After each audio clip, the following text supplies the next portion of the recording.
T20 ವಿಶ್ವಕಪ್ನಲ್ಲಿ ಭಾರತ ಪಾಕಿಸ್ತಾನ ಪಂದ್ಯಗಳು ಇರಲ್ಲ. ಟಿ20 ವಿಶ್ವಕಪ್ನಲ್ಲಿ ಭಾರತದ ವಿರುದ್ಧ ಪಾಕ್ ಆಡಲ್ಲ. ಭಾರತದ ವಿರುದ್ಧ ಪಂದ್ಯಗಳನ್ನ ಪಾಕಿಸ್ತಾನ ಬಹಿಷ್ಕರಿಸಿದೆ.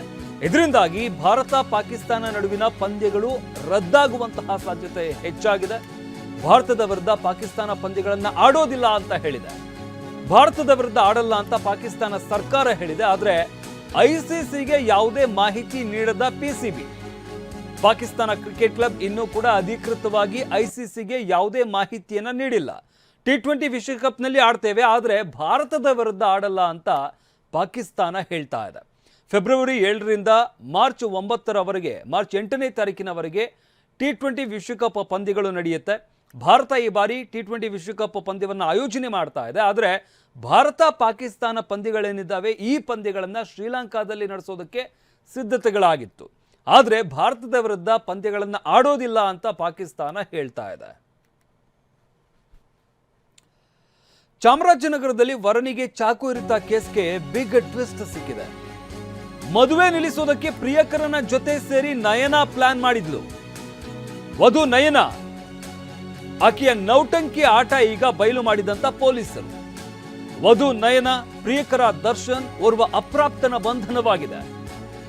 ಚಾಮರಾಜನಗರ ಜಿಲ್ಲೆಯ ಕೊಳ್ಳೇಗಾಲ ಪೊಲೀಸರಿಂದ ಬಂಧನವಾಗಿದೆ.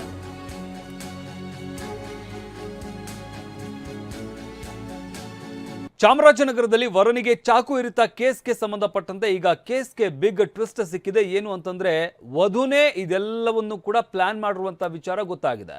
ಇನ್ನು ರವೀಶ್ ಜೊತೆ ನಯನ ಮದುವೆ ಫಿಕ್ಸ್ ಆಗಿರುತ್ತೆ. ಕುಟುಂಬದವರು ಈ ಮದುವೆಯನ್ನು ಫಿಕ್ಸ್ ಮಾಡಿರ್ತಾರೆ ರವೀಶ್ ಎಂಬ ಯುವಕನ ಜೊತೆಯಲ್ಲಿ. ಆದರೆ ತಮಟೆ ಹೊಡೆಯುವ ಕೆಲಸ ಮಾಡ್ತಾ ಇದ್ದ ದರ್ಶನ್ ಜೊತೆಗೆ ನಯನಾಗೆ ಲವ್ ಆಗಿರುತ್ತೆ. ದರ್ಶನ್ ಕೆಲಸದ ಬಗ್ಗೆ ಮನೆಯಲ್ಲಿ ಹೇಳೋದಕ್ಕೆ ಹೆದರಿದ್ದ ನಯನ ಮದುವೆ ಇಷ್ಟ ಇಲ್ಲ ಅಂತ ಬಾಯ್ ಫ್ರೆಂಡ್ಗೆ ಆಕೆ ಹೇಳಿರ್ತಾಳೆ, ಅಂದರೆ ದರ್ಶನ್ಗೆ ಹೇಳಿರ್ತಾಳೆ.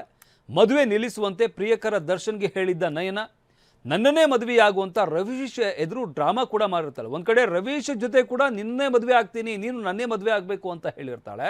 ಮತ್ತೊಂದು ಕಡೆ ದರ್ಶನ್ಗೆ ನನಗೆ ಈ ಮದುವೆ ಇಷ್ಟ ಇಲ್ಲ, ಈ ಮದುವೆನ ಹೇಗಾದರೂ ಮಾಡಿ ನಿಲ್ಲಿಸು ಅಂತ ಕೂಡ ಹೇಳಿರ್ತಾಳೆ. ಇನ್ನು ರವೀಶ್ಗೆ ನೀನೇ ನನ್ನ ಮದುವೆ ಆಗಬೇಕು ಅಂತ ನಯನ ಹೇಳಿರ್ತಾಳೆ. ದರ್ಶನ್ಗೆ ರವೀಶ್ ನಂಬರ್ ಕೊಟ್ಟು ಧಮಕಿ ಹಾಕಿಸಿದಂಥ ನಯನ. ಈಗ ಈ ಕೇಸ್ಗೆ ಬಿಗ್ ಟ್ವಿಸ್ಟ್ ಸಿಕ್ಕಿರುವಂಥದ್ದು. ಇದೆಲ್ಲದರ ಹಿಂದೆ ವಧು ನಯನಾನೇ ಇರುವಂಥದ್ದು ಗೊತ್ತಾಗಿದೆ.